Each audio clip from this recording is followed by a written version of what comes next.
Rice তো এই যে দুপুরে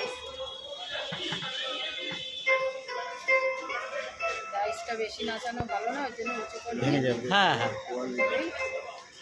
কত কি দাম রেখেছেন দিদি? তার আবার আসতে হবে মাত্র 60 টাকা। মাত্র 60 টাকা। আগে দিদি এই বিরিয়ানি আমি আর অভিজিৎ খেয়েছিলাম, 80 টাকা ছিল না?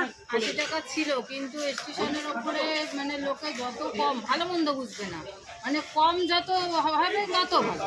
ভালো মন্দ কোথায় ভালো হচ্ছে কোথায় মন্দ হচ্ছে এখানে স্টেশনের ওপরে মেন কাস্টমার ওইসব বোঝে না। তা তো 50 টাকা যদি মাংস মাছ মাখিয়েও খাওয়ায় তাই খেতে রাজি আছে।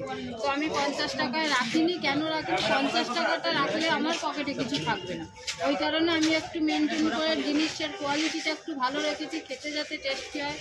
আর ওই কারণে আমি 60 টাকা দিচ্ছি। যে খাবে সে বলে যে না 50 টাকাটা সত্যি 50-এর মতো, তোমার কাছে 60 টাকার বিরিয়ানি খুবই ভালো। ঠিক আছে। আর দিদি বিরিয়ানি ছাড়া আর কি পাওয়া যাচ্ছে এই দোকানে?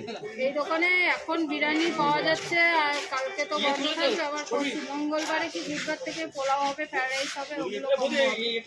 এই দোকানেই পাওয়া যাবে? হ্যাঁ, পোলাও এইসব দাম কি রাখছেন?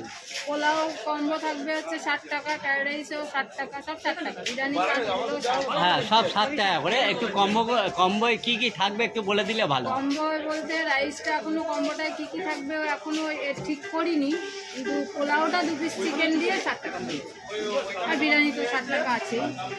আর ওটা ডিম আলুর দম সবই থাকবে, কি কি থাকবে সেটা বলে দেওয়া।